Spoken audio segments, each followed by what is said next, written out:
Okay, so now that we are back in the hot seat, let's take a step further into valuating a deal, doing the actual valuation, doing a back of a napkin analysis. Mm-hmm. So in a previous session, we talked about the how to look at the profit and loss statement, how to look at an operating statement. We talked about the income and expense line item. We talked about the gross potential rent. Talked about the other income, and further we talked about NOI. Right. So why don't you just do a quick recap about what really NOI is and what cap rate is, and help the audience understand how we do our back of the napkin analysis when we find a deal. Absolutely. So once we find a deal that we think that it's going to work for us, Yeah. we ask for the offering memorandum, current financials, Correct. and the rent roll. Correct. Right? Those are the starting things that we ask for Yes. from the broker. Yep. Once we get them, before we do a deep dive into detailed underwriting, the first step we do is do a back of the napkin analysis. Yes. What it means is that we are doing a 10,000 foot level financial analysis to make sure this deal makes sense for us Yes. to further pursue. Yep. Right? So the most crucial components in the back of the napkin analysis are net operating income and the prevailing cap rate. Correct. Right? Net operating income. So expand that a little bit. What exactly is net operating income? Net operating income is your it's derivative of your net total revenue minus your total expenses. So my operating income minus my operating expenses is my net operating Net income. Okay. And that does not include my mortgage, correct? Your debt service is not included because Yeah. debt service changes from based on your interest rate and based on the lender you choose. Okay. But these things in your financial statement are static. So if I quickly recap once again, you said we receive the marketing package, which is the offering memorandum Mhm. from the broker Right. who's listed the deal.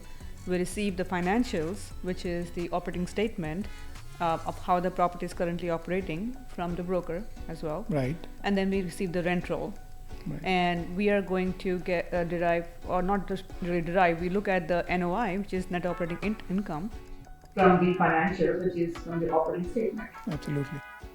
So before we, like I said at the beginning, before we go through each line of the financial statement and go through all the details of revenue and expenses, Yes.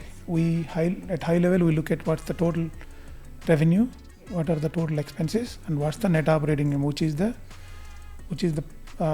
which you arrive at by subtracting the total expenses from the total revenue. Correct. Which gives you net operating income. Mm-hmm. That's the first number that we want to look at. Yeah. Right?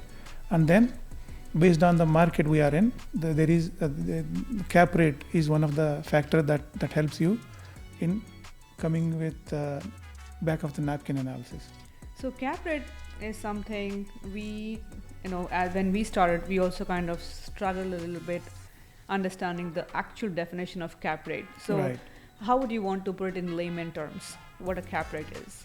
Cap rate is rate of return from any deal, any property. Mm-hmm. What's the actual rate of return after taking care of all your expenses and your debt service? Correct. Based So on the income it's generating. current income. Yeah. Based on the current income. Yeah. Yeah. Based on that. At the same time, cap rate is, there is a property specific cap rate and a market driven cap rate. So normally when we analyze the deal, when we do back of the napkin analysis, we look at what's the prevailing cap rate in the market where we are looking for deals. Yeah. Right? That prevailing cap rate is derived based on the transactions that are happening, the sales transactions that are happening at that particular point of time. Yes. So that's a cumulative the data that's gathered based on the sales that happen during that time frame provides a market driven cap rate. Correct. That's what we use for our back of the napkin analysis. Correct. So if I understand this correct, so your market driven cap rate is based on the sales comparisons that happen at a certain time frame, certain time period, in a certain submarket. Right. So your Absolutely. cap rate would be different if I were to go in an affluent area, correct? Absolutely. Or if it would be much different if I were to go in more C-class neighborhood. Right. And also we have these primary market, secondary market. Yes. Let's say, for example, Dallas Metroplex is kind of primary market. Correct. If you go drive like 150 miles from Dallas, that becomes a secondary market. If you go further remote areas, that's the tertiary market.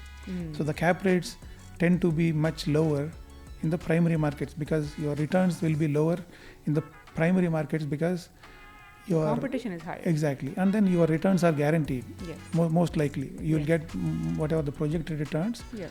There is a high probability that you get those returns in the primary markets. Yes. Right? And it's high competition because it kind of checks all the boxes in the primary market. And the boxes that we're talking about is, about the location. What location is what we say is primary market, and in location it's all about the employment, the population, Absolutely. proximity. So all the facilities that we have is primarily in that primary market. So everyone tends to get there more, and that's where Right. it becomes even more compressed. Yeah. So more lower. Right. That's And- where most of the activity happens, right? Population growth, job growth, everything is focused in the primary markets. Correct. And So- the more the cap rate is compressed, the higher, The valuation is. which is the higher, the expensive, the Yeah, property is. The properties, right? Yes. So now we talked about the two components of back of the napkin analysis, which is net operating income and Cap rate. prevailing cap rate. Prevailing cap rate. Right? Yes. So as soon as we receive the financial statement for that particular property that we have shown our interest, Yes. we look at before doing deep dive into all the financial statement line items, we look at what's the net operating income, right? Yes. Just to give you an example of one of the properties for the ease of use, we'll use a property that's 100 units Yeah. and it has a net operating income of $100,000, which means the property after taking care of all the expenses, operating expenses, the property's net operating income is about $100,000 per year. Per year. Yeah. Right? So, and then the prevailing cap rate in that particular market where we are looking at the property is about 5%, right? So now we have both the components. We have 100,000 as our net operating income, and then 5% is our prevailing cap rate. So your net operating income on the property, in the subject property here in our example, a 100-unit property, yearly income, and we're talking about rental income plus the other income, Right. correct? The total income is 100,000. No. The total income, I'm talking about 100,000 as net operating Okay. income. So your net operating income at the end of the year is 100,000. Yeah, just to give you more details, just to be more specific, let's say for example, the total income for that property is 200,000. Okay. And let's say 50% of that goes to operational expenses. Yeah. Let's say 100,000 is your operational expense. 200,000 is your total revenue. Yes. 100,000 is your total operating expenses, which gives you a net operating income of $100,000. Which is 200,000 minus Minus 100,000 of expense. My total net operating income is $100,000, right? So that's the net operating income. Yep.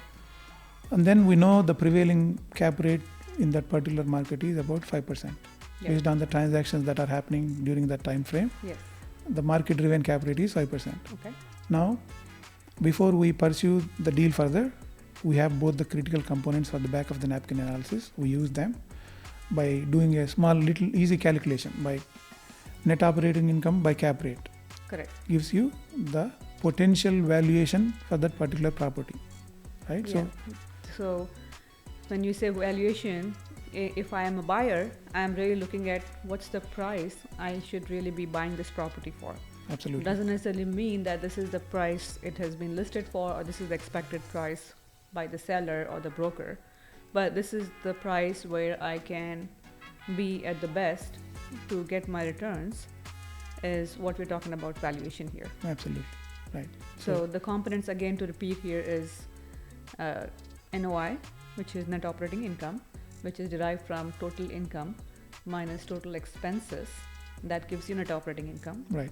Cap rate is the percentage, derived from the prevailing market rate for sales, based on sales comparison in the market, Yep. in a certain sub-market. Absolutely. It could be a primary market, it could be secondary market, or any market. Primary market has more compressed cap rates, Absolutely. and secondary and tertiary has, Higher cap rates. cap rates. Right. In a nutshell, the purchase price or the valuation of the property is derived by using these two components, NOI and the cap rate.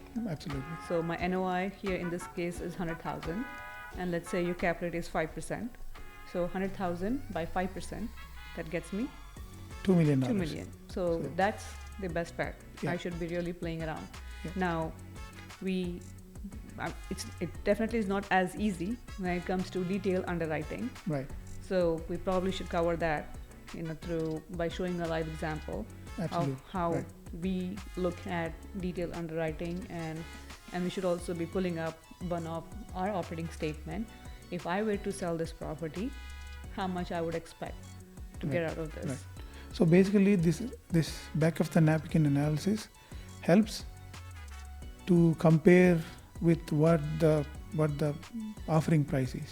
Yeah. Right. So that's the baseline. Correct. So if those two numbers are way off, we don't want to pursue further. Yeah. Right. If they are close, like whatever the valuation that we came up with based on the NOI Yeah. and prevailing cap rate, the number we came up with is close enough with the offer price that they're talking about for that particular deal. Then we'll go to the next level of detailed underwriting. You're right. Right. So that's why it's called napkins. So back of the napkin, because you have many napkins, you just start doing this basic analysis. You like it, it's close to what the broker is looking for, you pursue further. Otherwise, you just trash it and you move on with the next napkin. Absolutely. Yep. Okay, that's good. Yeah.